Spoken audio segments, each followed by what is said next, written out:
Welcome everybody to the Snobs interviews. I am very fortunate and delighted to welcome my guest on today. He has been a character actor in the business. It's been 6 decades. He's an Academy Award nominee for his short film Solly's Diner. He has played huge characters on big screen and on TV. You may know him as either Charlie Butts in Escape from Alcatraz or Mr. Heckles on Friends. He also played Tom Pepper on Seinfeld, Old Joe on Breaking Bad and El Camino, and so many more. Just terrific roles from this man. And I am delighted to welcome on the show, Mr. Larry Hankin. All right. There you go. All right. I am ready. Well, we just kind of go right into it. It's very conversational. I'm just, just kind of ask you, just kind of about your career and things like that. And, any stories you have for me, I'm definitely up for listening. Okay. We'll just talk about anything you want, really, is the way I operate. I'm an improviser. I mean, literally Second City, the committee. So conversations are cool. I'm glad you brought that up because that was one of the first things. I know you started out in stand-up comedy and then you went to work in improv. And one of the things I wanted to ask about, just kind of start from the beginning, was what for you, as much as you love improv, what was it like being a stand-up comedian versus improv?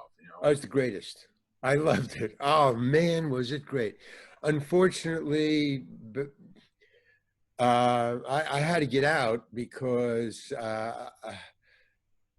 what I was doing at the time was actually Lenny Bruce stuff and Richard Pryor and George Carlin stuff, but mainly Lenny. And the people just wouldn't. I would go from doing incredibly great sets. I was opening for Miles Davis and the Kingston Trio and Woody Allen, and it was like big. And I was doing arena shows with the Love and Spoonful and the Blues Project and Ian and Sylvia and stuff. So what I just mentioned, that was the highs. Those are great shows. They were my audience. They were the right audience. But then I was being pulled off by the police and stuff like that. People were coming at me with beer bottles upside down in their hands. Get the fuck off the stage. And, it's just crazy. So I was doing it for the fun. I wasn't doing it for the money. I didn't care about the money. I still don't to this day. It doesn't drive me. I just want to like what I'm doing, So when the police started pulling me off and guys started to come at me and they were pulling in auditoriums and arena shows where, there are old auditoriums. They have these wooden armrests on these, auditorium seats. With these, they were hitting them from behind so you can pull off the armrest.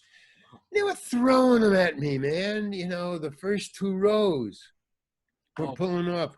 High school, college kids. This was supposed to be, sex, drugs, rock and roll. And I wasn't even doing drugs at the time. That came later, after I got off the stage. Never did any drugs while I was a stand-up comedian. I don't know why. I mean, nobody was just lighting up while I was around. It just never came near me.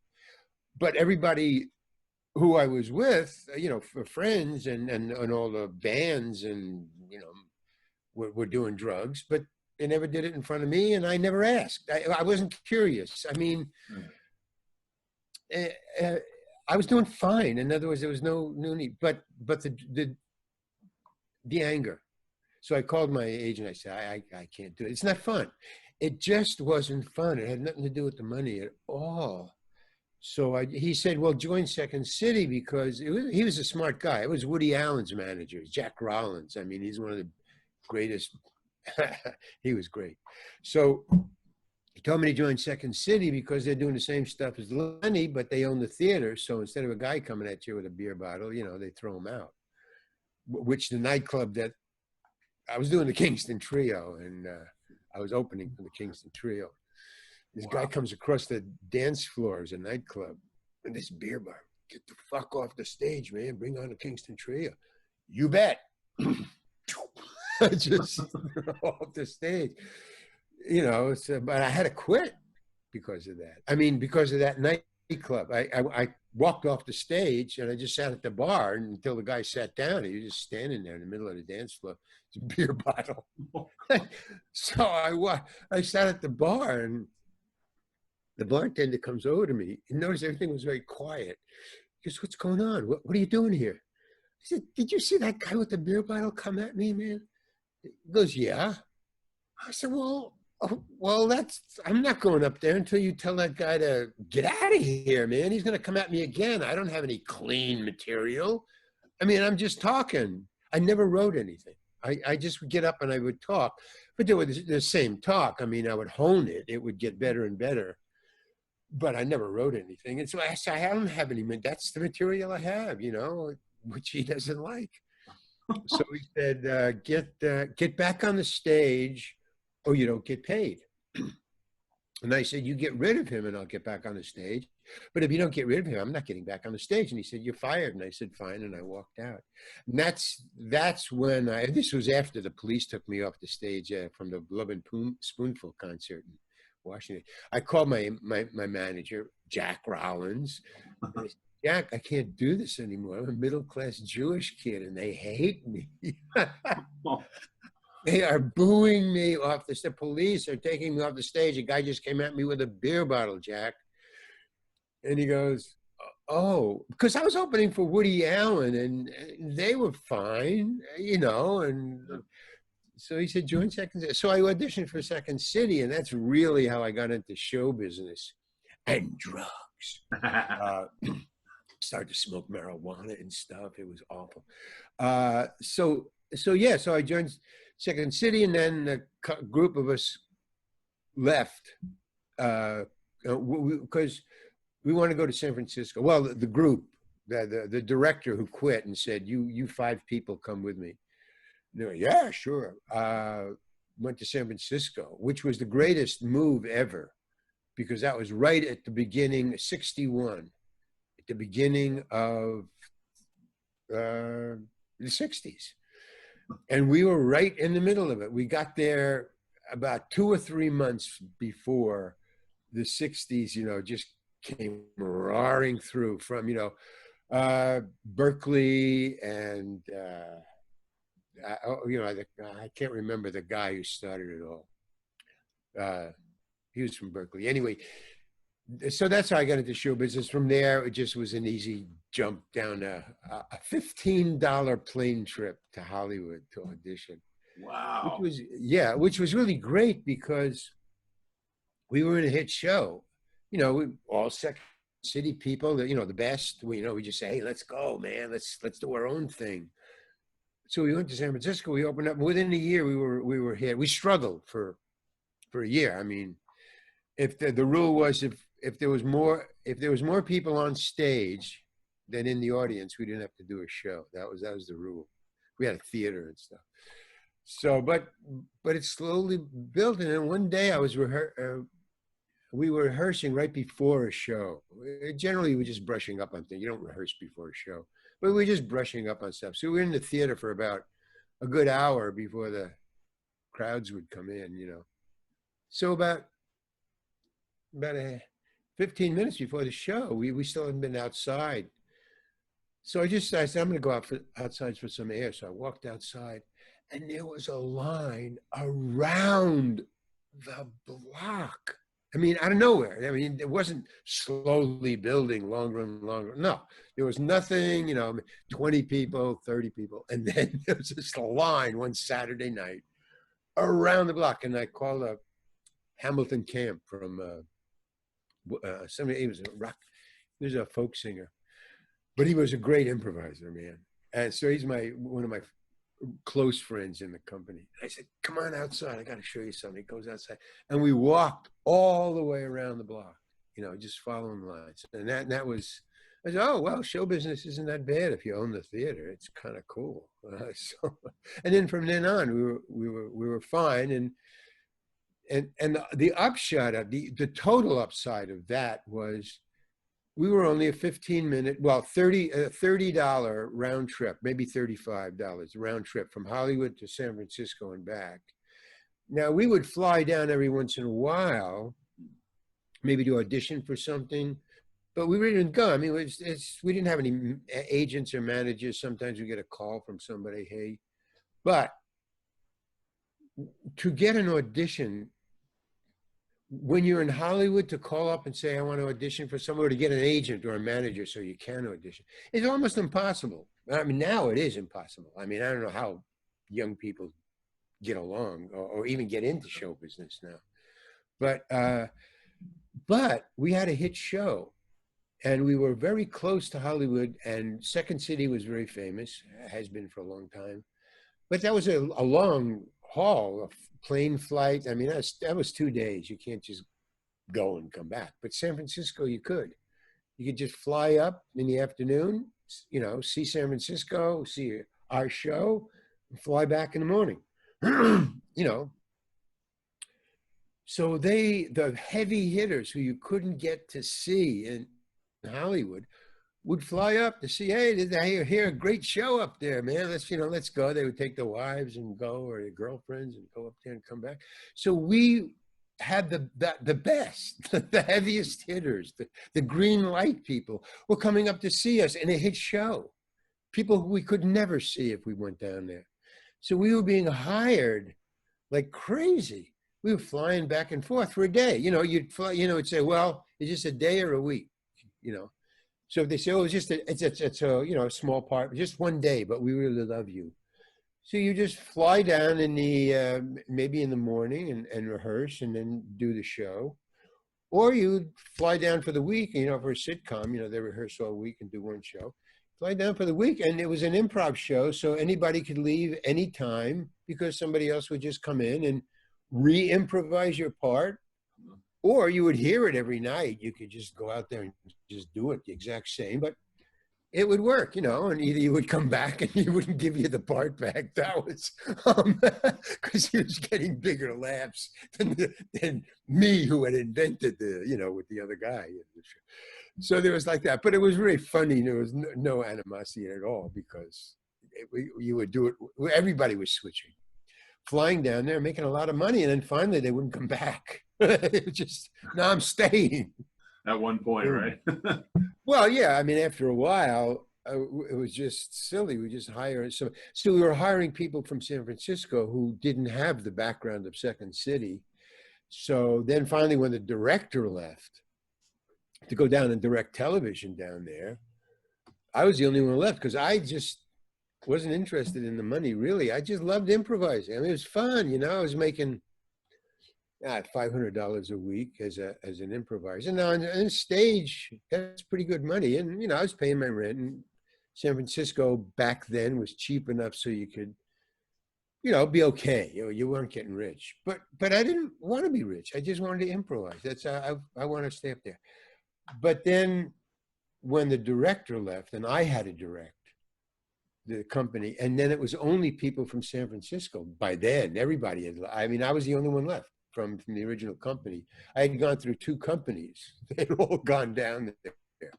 I refused, man. But I was directing, and then, so that wasn't show business. Directing an improv group is very frustrating for an actor. For a director, it's wonderful, man. You can experiment and, you know, work with people and learn how not to direct. You can't tell an improv actor, you can't give him a direction. Yeah. It's improv.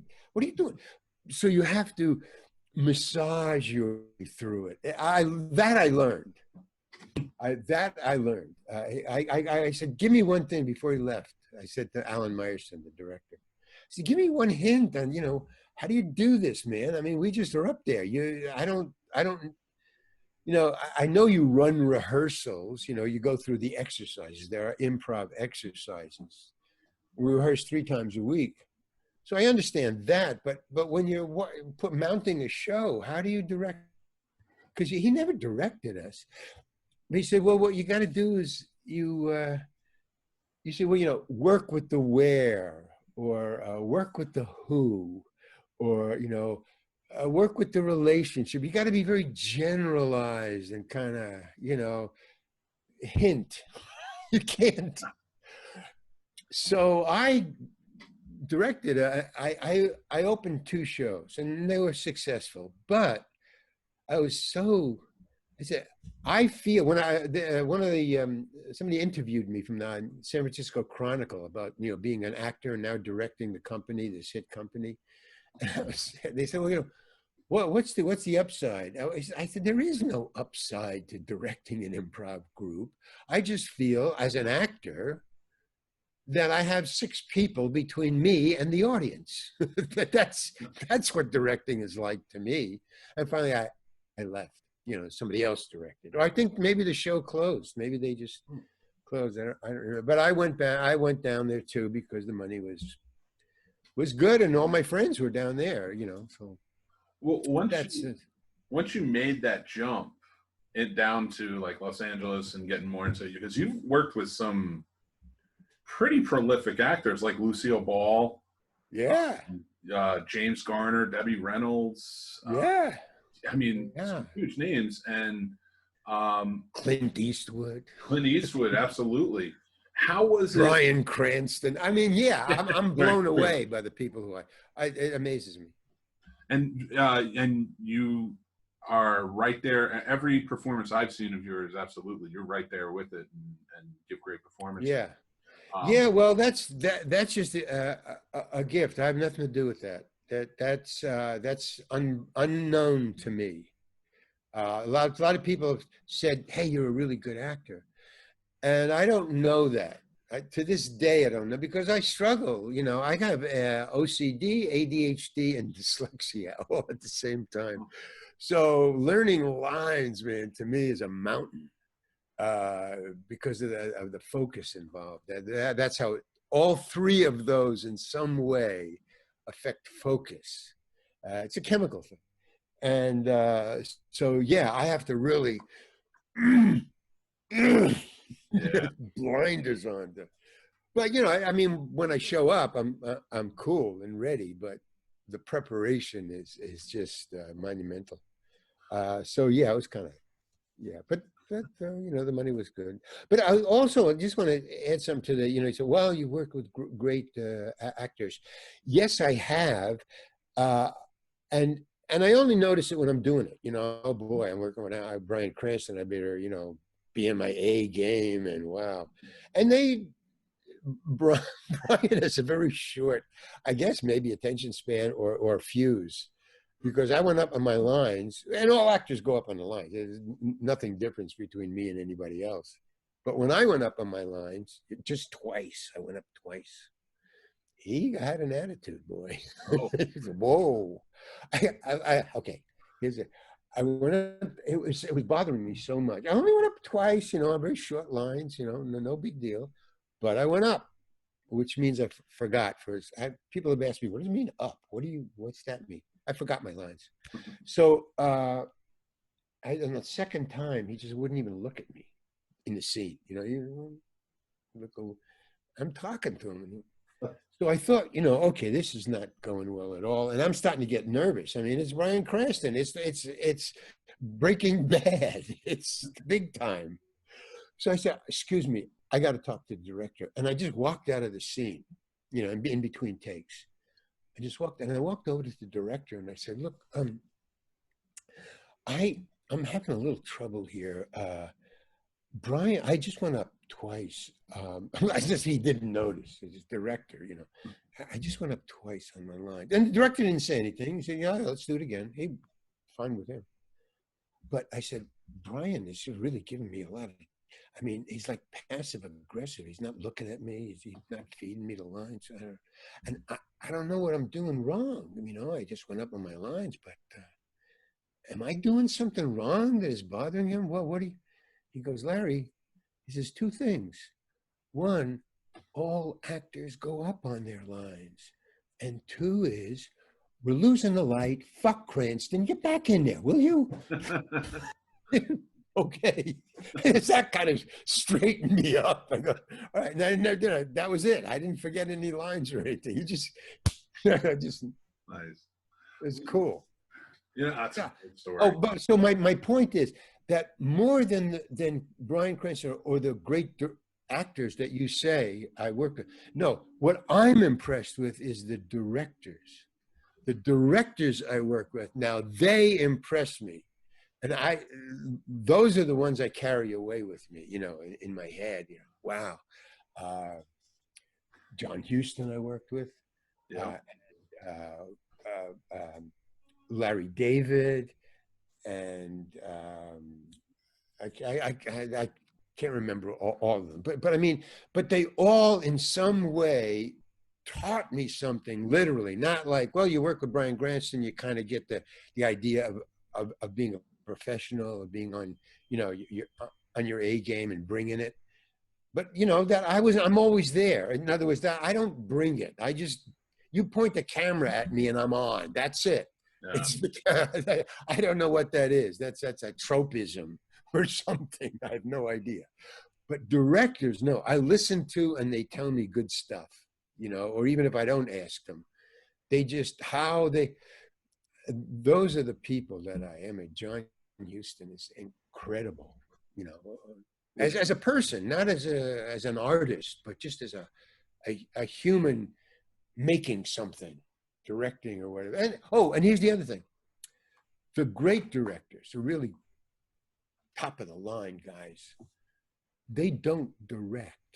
That's the difference between, I'm telling you right now, all you people who want to be directors, the difference between a director, a television director, a sitcom director, and a really great director is they don't direct.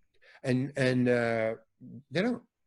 I mean, even if maybe they'll give you a hint of something, but even then, they just refuse to. And I asked John Huston why that is. And he said, look, casting is 80% of a director's job. Because, you get a good script, that's 20%. And the other 80%, well, maybe a couple of cinematographer. But he said, look, you hire an actor because of the actor's choices that you've seen and that also he's making in the audition or in your conversation with this great. So why would you direct? Why would you tell somebody who makes great choices that you've chosen to be in your film? And he said 80% of directing is the actor, is casting the actor.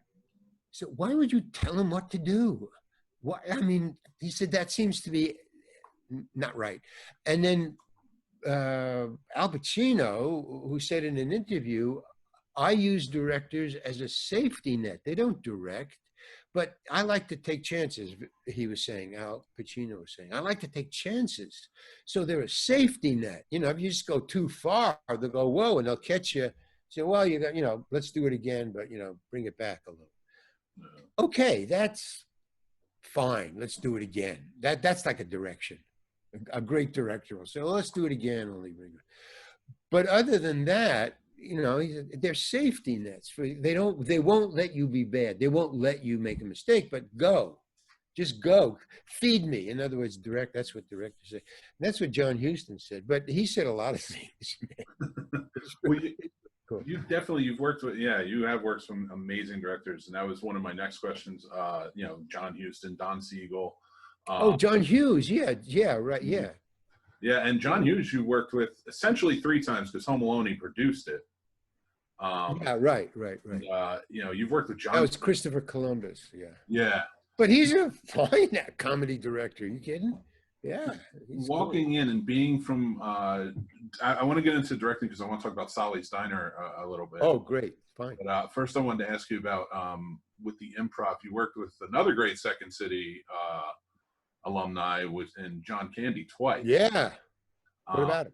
And how did you guys get along? You guys are kind of different eras of Second City, and no, we were right on the same page, man. We were just totally one person as far as comedy goes. I mean, we just thought alike as far as comedy goes.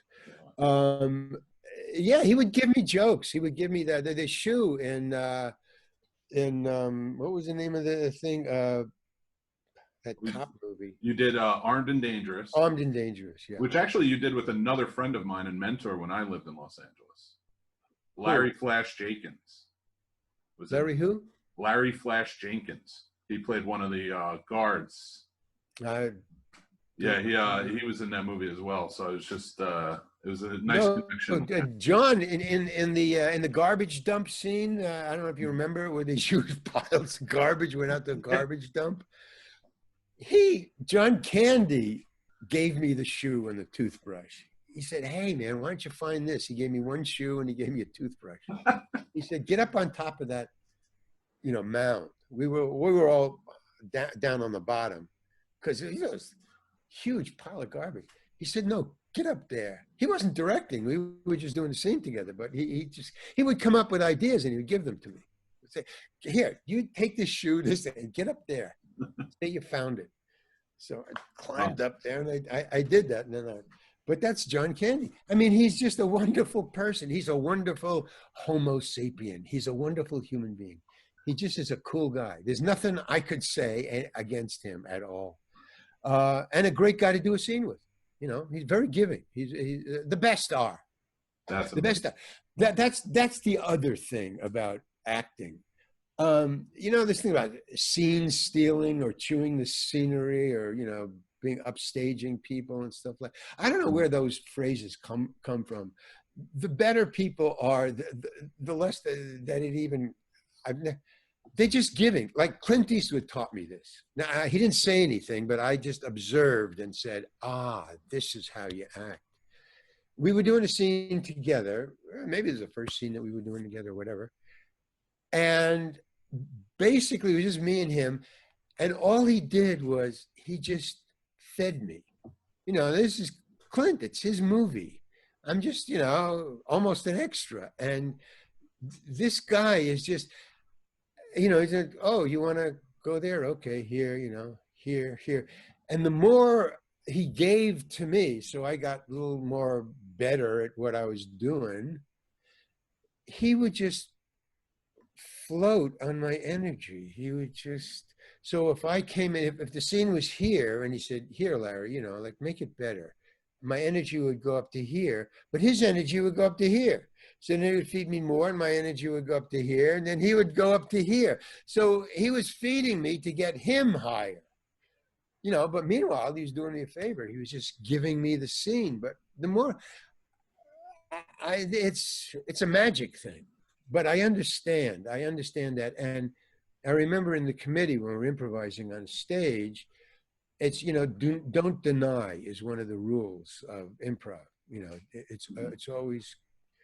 So the less you deny, the more you agree with the other person, the higher the scene goes, the higher the laughs go, the more the relationship, even if it's an angry relationship, the more it bonds as a real thing together. So, and then I saw Brian did the same thing. I mean, yeah, he was PO'd a little because I went up on 2 lines, but basically he was doing the same thing. He gives you the scene. Nice. And that shows you 2 things: how great an actor this guy is, he's giving you the scene, and how smart he is, that it makes him better. He just, so, and all of them do that, whether consciously or unconsciously. That's how they become great, Well, starting out and working with the likes of like John Huston and Don Siegel, and then directing your own short film, which was nominated for an Academy Award in Solly's Diner, and you were also acting in it and you produced it. You wore a lot of hats with that, and that was your first project directing, right? Yeah.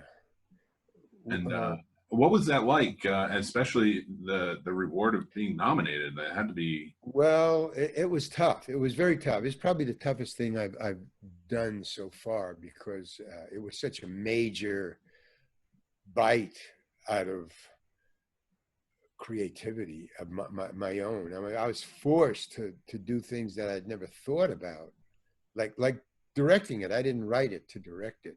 I wasn't told I was going to direct it. I was ordered to direct it by the cinematographer. I was doing it for the cinematographer. His wife told me he wanted to be a cinematographer. This Harry Matthias. He's he's a big deal now in Kodak, the Kodak Corporation. Nice. But back then he wanted to be a cinematographer, and he needed he needed the credit. So she said, "Why don't you write something for yourself? So you're an actor." We were in Improv then in San Francisco. Write something for yourself. No, I was down in L.A., but I just left. And write something for yourself, and let Harry direct it, so he can get a cinematographer's credit, so he can get into the union. You need the credit. You need to be hired first before you get in the union. Mm-hmm. And so that's what I did. I wrote this little 20-minute film short, Sally's Diner, because Sally owned the diner it was filmed in, and Sally didn't have any business. I was the only customer for weeks on end. Maybe one other person. I've only seen. I lived there for about a year, right around the corner from Sally's Diner. And the entire year, I always ate there because it was really cheap, and he would give me big portions because he knew I was starving something. He didn't know I was an actor, but he knew I was a hungry kid. And he gave me big portions, but I only saw one other person in the whole year eating there at the same time I was. So he was starving. So I thought, well, I'll do it there. I'll pay him, like $300, $100 a day. He loved it. And we did it. But it was really hard because I didn't know how to direct, but Harry, such a sly cinematographer. He's a great guy. He was one of the reasons it got an Academy Award, but he was so sneaky. I said, well, who are we going to get to direct? I don't know any directors. He wanted to do it because he wanted the credit. So he said, you're going to direct. No, I've never directed anything. He said, well, you're going to direct. It's really easy. I'll help you. And I should have, that was the red flag. Because basically what he did was, if I was the director and wearing all those other hats, and I never directed anything, he could control me, In other words, to make it so that he would get his setups for the framing, because I didn't know, where do we put the camera? So he said, well, how about over here? I said, well, I don't want to, no, let's do it over here. And he go, no, Larry, let's do it over here. Well, that was fine because it seemed to lift the load off my shoulders. However, when we got into the editing room, I suddenly discovered what he was doing. He was making his reel, is what he was doing.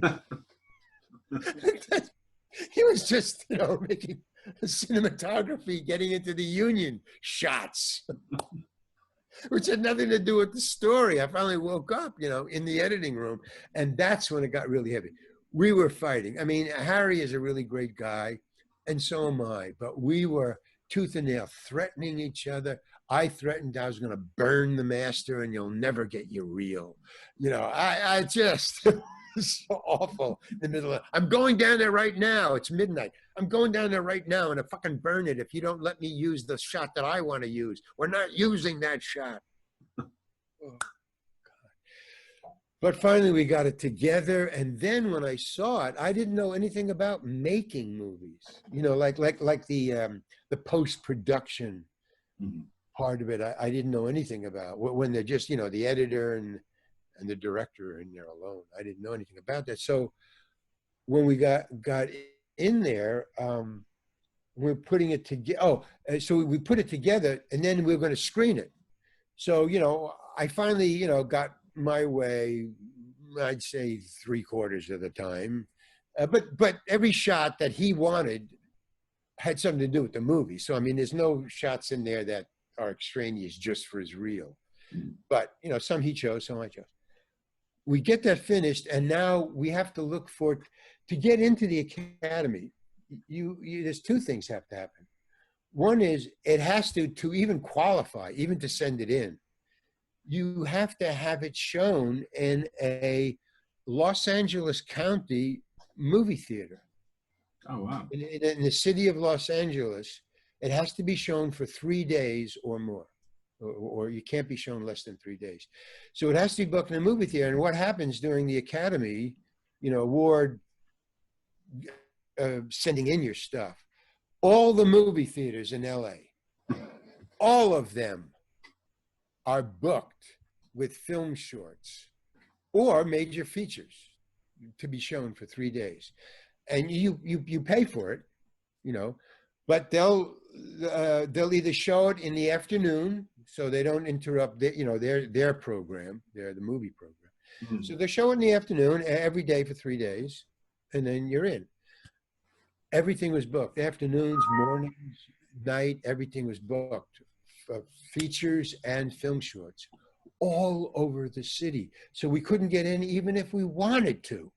And that was a problem. And I really wanted to get in to the Academy. So I don't know how it happened.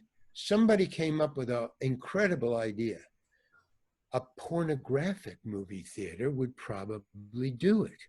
So we went to the Pussycat Theater in Santa Monica, the Fox Pussycat, the Fox Pornographic Theater on Santa Monica. It's closed now. It's a market. And they said, yeah, sure, we'll play. You know, it was a 10-minute film short. And they said, sure. And then we phoned the Academy and we asked them. They said, yeah, it's a movie theater. That all it has to do is paying customers. That was it. Where in other words, where it's a profit-driven movie screen. Doesn't even have to be a theater. Profit-driven movie screen where patrons pay to get in. That's all that was thing for 3 days. So we got it into the pornographic theater, and I had just gotten a new girlfriend, and I wanted to impress her with, hey, I have a film short. It's in the Academy that we're going to send into the Academy. And why don't we come in? You want to see the premiere? We're showing it. And she was kind of an uptight young lady, but fine. Nothing wrong with being uptight. But when I told her where we were going is this a pornographic movie? I don't want to go to oh, God. I said, no, it's not pornographic. It's not pornographic. It's just in a pornographic movie theater. We're not going to stay for the feature because you're with me. But okay, I didn't say that. So we went to see it. Now, here's what I think. I didn't know anything about editing. When you edit a movie together in the first cut, and we didn't have any time, so we had to give them the first cut. The first cut is called the marked up cut. It's not color corrected, and it has the grease pencil marks in it because when you're dealing with film, not digital but real film, you get a white grease pencil and you cut X here, and then you may and then you cut out here, and this comes out. So you're marking it with a grease pencil on the thing. That's what they were showing at this pornographic movie theater was the grease pencil first color corrected print just to get in. So we didn't care about if people laughed or not. At least Harry didn't. But I did. I didn't know anything about this color corrected grease pencil thing. All of a sudden, I got my girlfriend, here, and we're watching. I want to impress her. And this grease penciled, uncolor corrected comedy film short comes on in a pornographic movie theater with about 20 guys not sitting together all over the place, just quietly, waiting for the fucking to start. And now comes Solly's Diner. Oh, great, a movie. And you see them all get ready. Because I was watching them because it was a pornographic movie. I was wondering, what are they going to do? Well, they said, and the movie started. Now it starts with a waitress and a young man sitting at a counter. And you figure, okay, they're going to fuck. Right. So they're all set. And it's a 10-minute movie.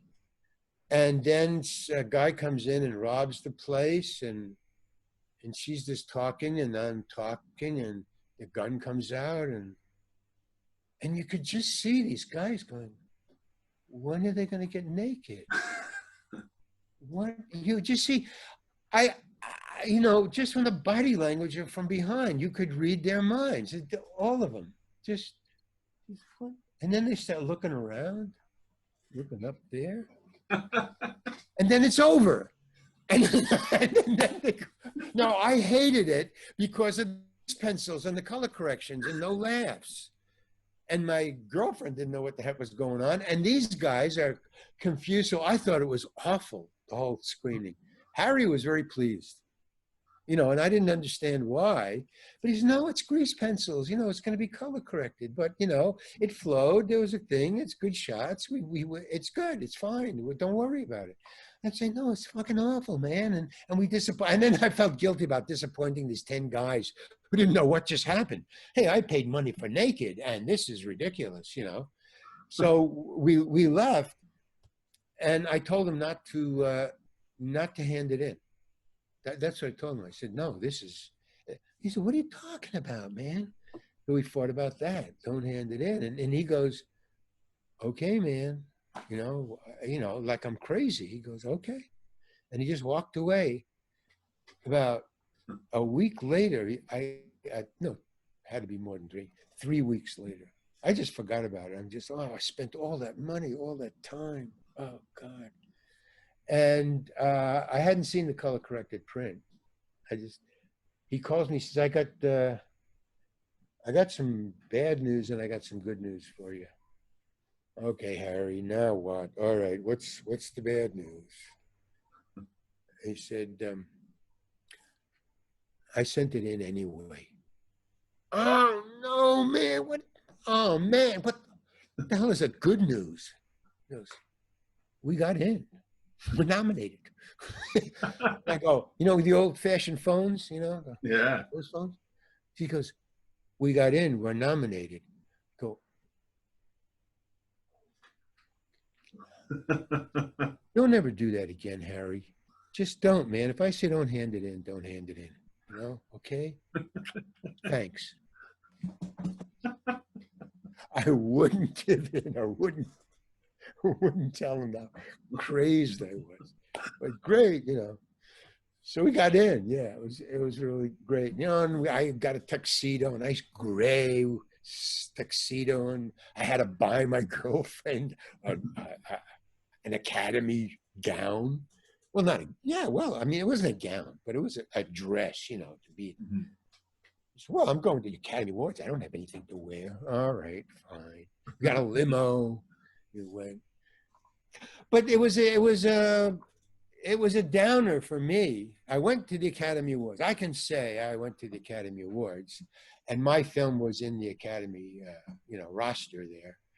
But it was a downer for me because I didn't win. I mean, my attitude through the whole thing is, and the winner is somebody Pillsbury. I'll never forget that name as long as I live. The producer, you know, Pillsbury. He's a big producer now.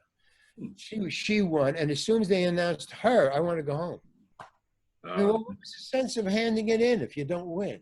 I don't understand that. I'm here to win.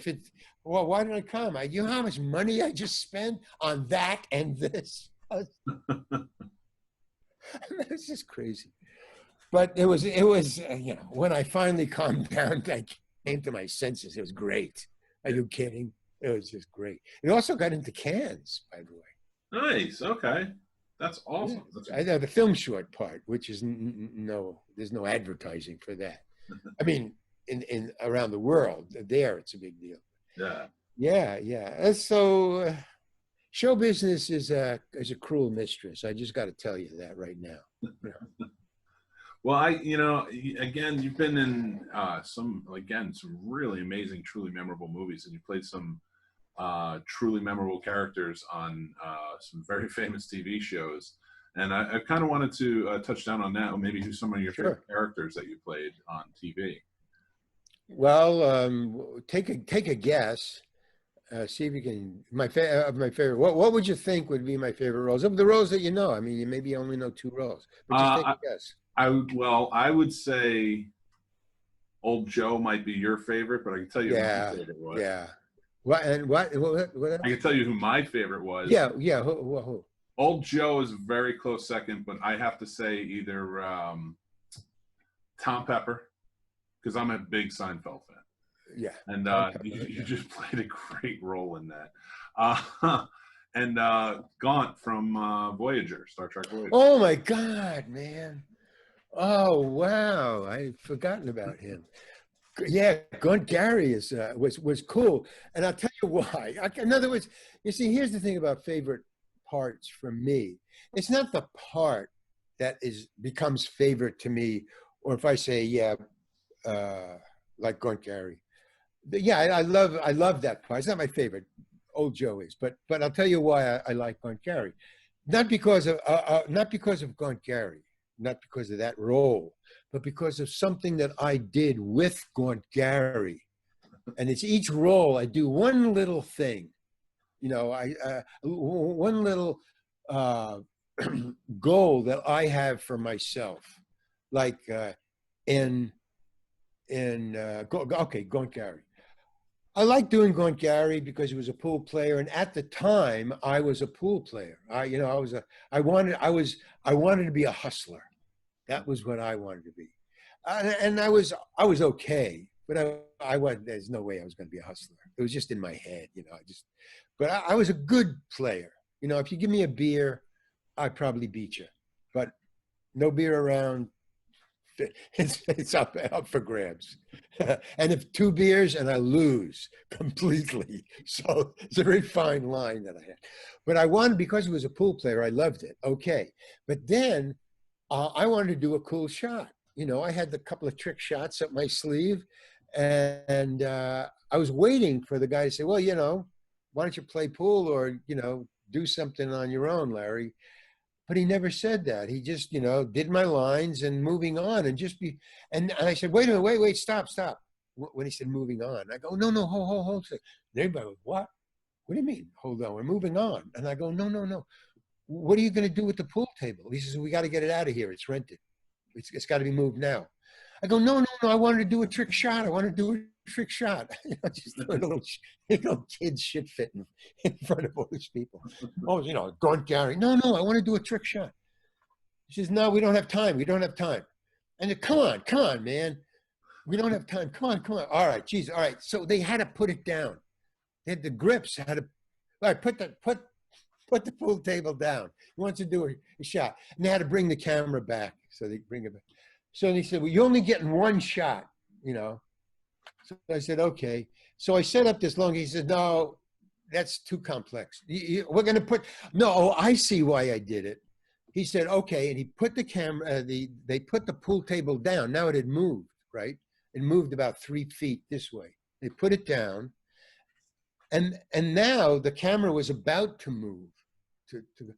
And they said, all right, just hold the camera right there.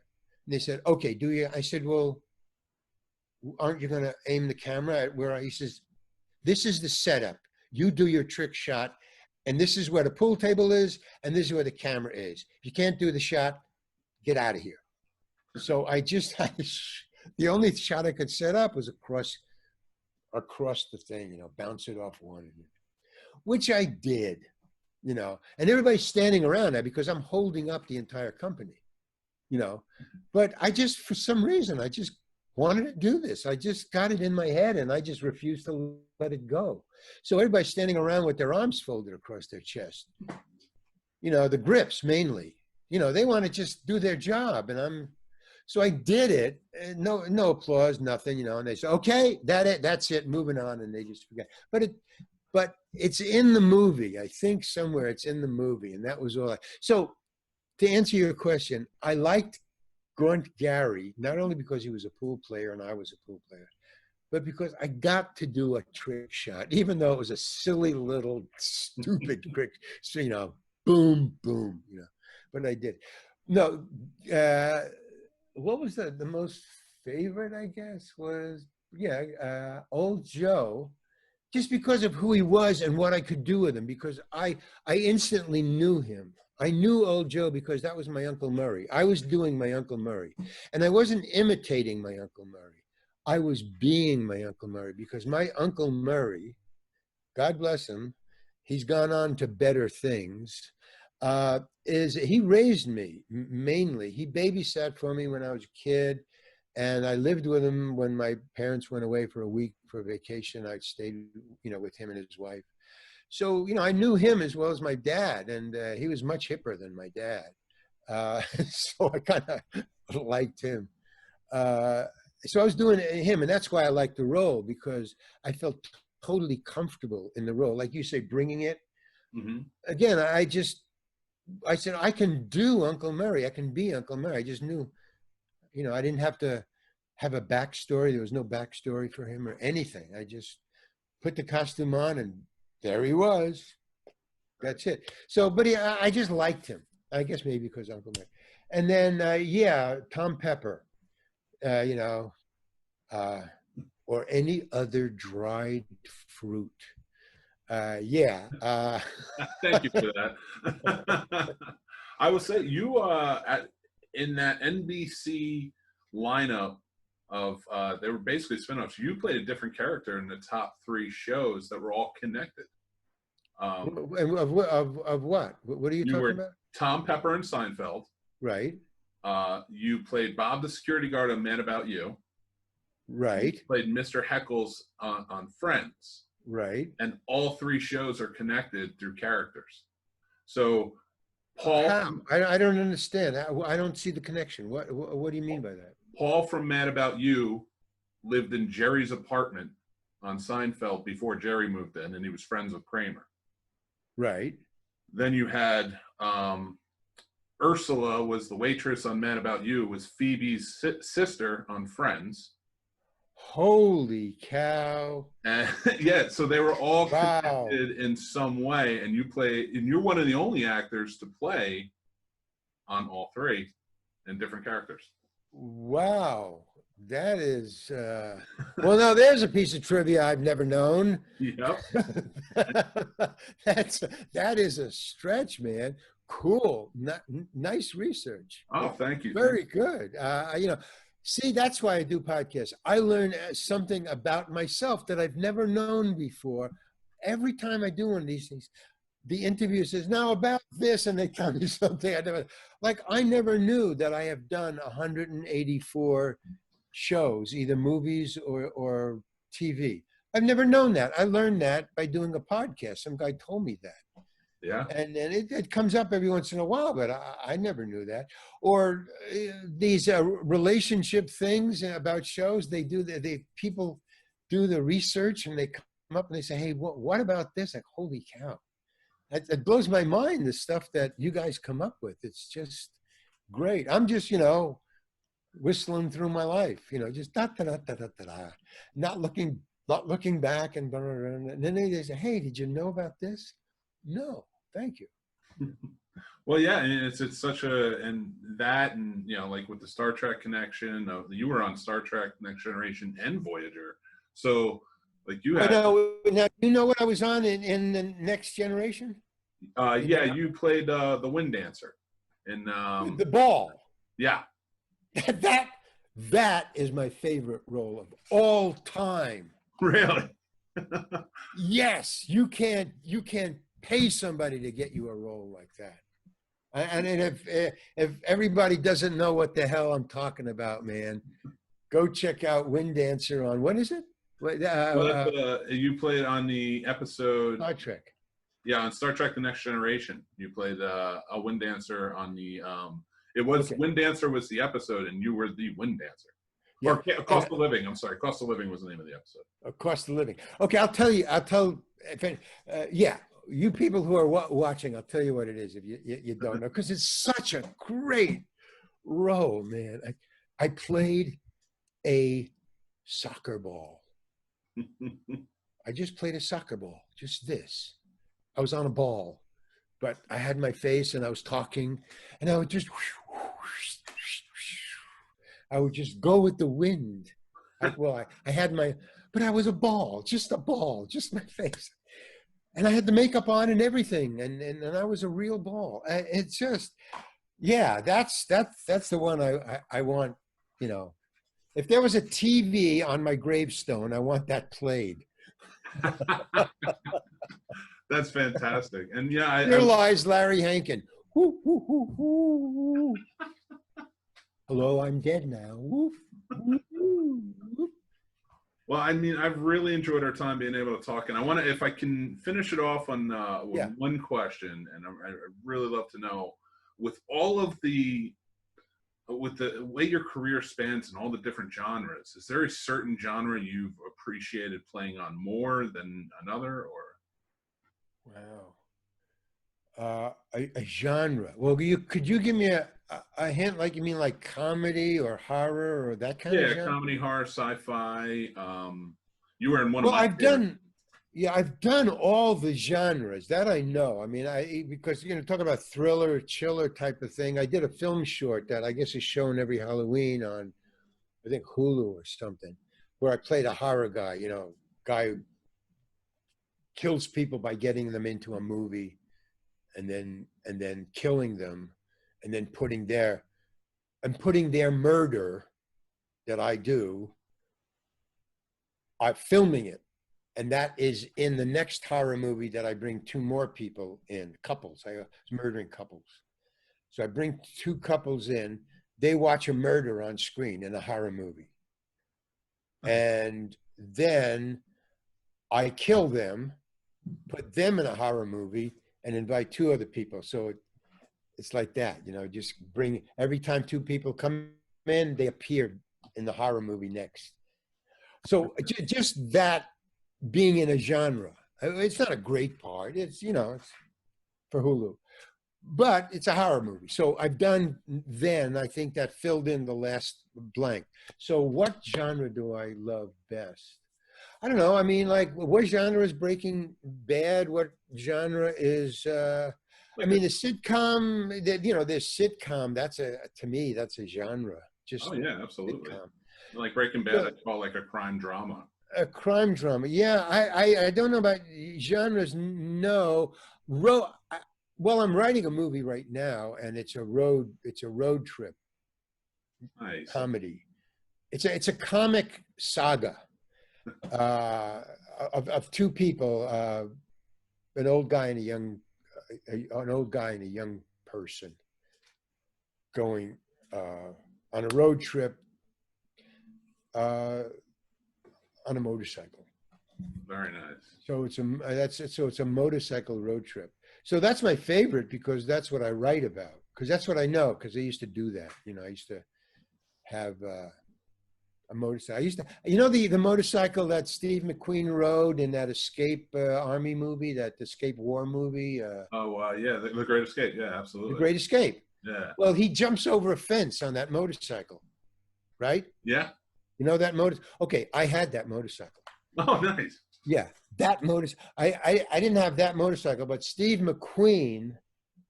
That was a Triumph motorcycle, and the company came to Steve McQueen and he said that motorcycle is so famous in that movie that we want to sell it, or a copy. That was designed just for the movie. That was a unique motorcycle just for the movie. That Triumph made just for Steve McQueen so he could ride it and advertise Triumph. So Steve McQueen signed 5. They made only 5. And I have one of those. And I crashed it. Oh man, I nearly killed myself, man. So I gave up riding, but ever since then I've been writing about, but that Triumph motorcycle was really cool, man. I bought it in a shop, I just walked in, I said, I want to buy a motorcycle. I had a lot of money in my pockets, from doing Hollywood. I said, I want to buy a motorcycle. And there was an old junky motorcycle. It's full of mud. He said, I just got this in. He said, I said, how much? He said, give me 500. Cool, great. Can I ride it out of here? He says, well, yeah. He put some gas in it and I rode it out. And it turned out to be Steve McQueen's one of 5. He didn't even. Awesome. But I had it. I gave it to somebody. After it was crashed, I gave it to somebody. I was road rashed all over. Oh. But I gave it away to a friend for $1 because he was a collector of great things. He just liked the motorcycle. He didn't know it was Steve McQueen's either.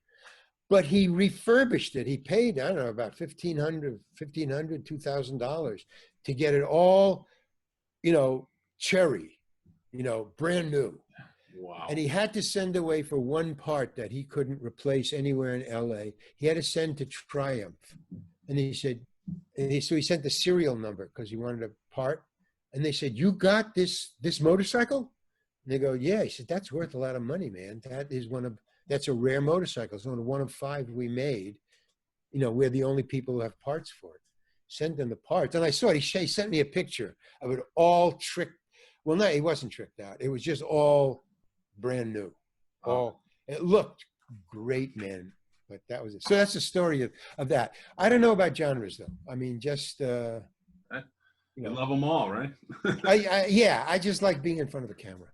That's it. I don't know why that is. I was born with it. I don't know.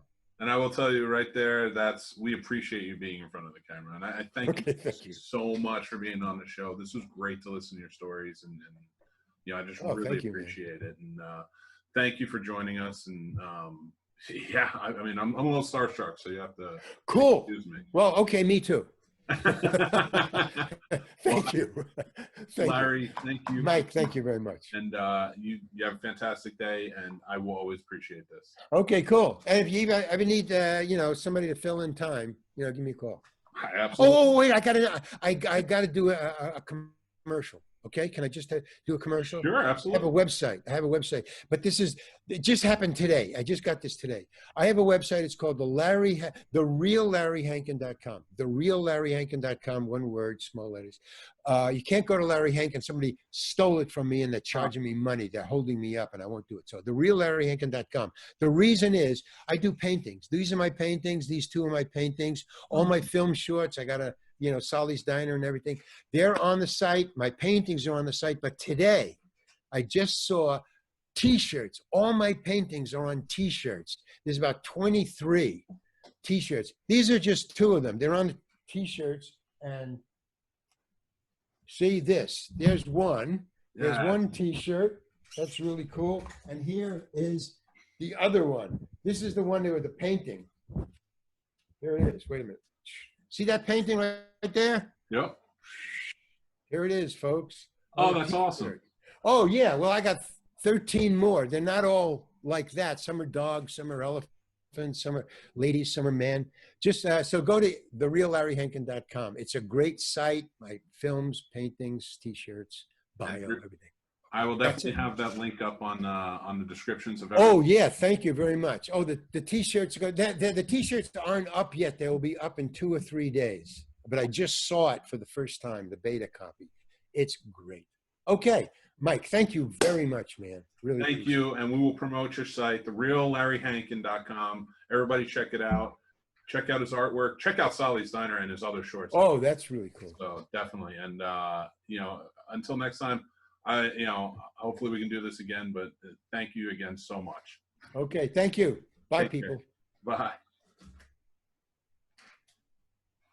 And that was our show, everybody. Thanks for joining in.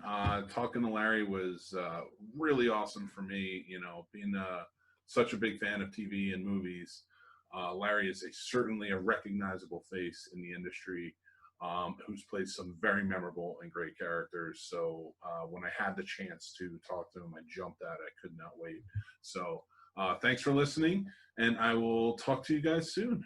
Take care.